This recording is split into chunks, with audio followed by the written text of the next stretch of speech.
Today in this video, I'm going to explain iOS 16.4.1 remove owner lock, unlock iCloud owner, lock iPhone, iPhone lock to owner, iOS 16.14.1.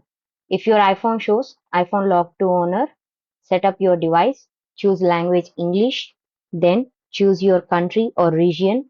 Now connect your iPhone to Wi-Fi.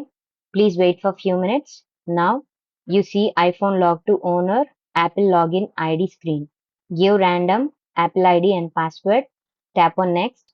Here it shows a pop-up, incorrect Apple ID or password. Tap on OK. Back to Wi-Fi connection. Now long press the lock button. Choose Wi-Fi settings.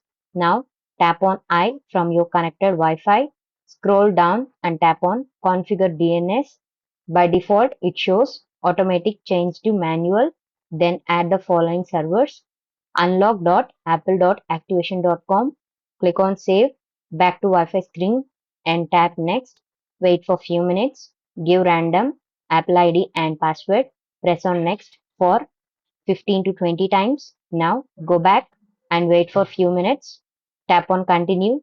Now you can set up your device as new without showing Apple ID. This video helped you out, please leave a like and comment down below. If this worked for you, thanks for watching.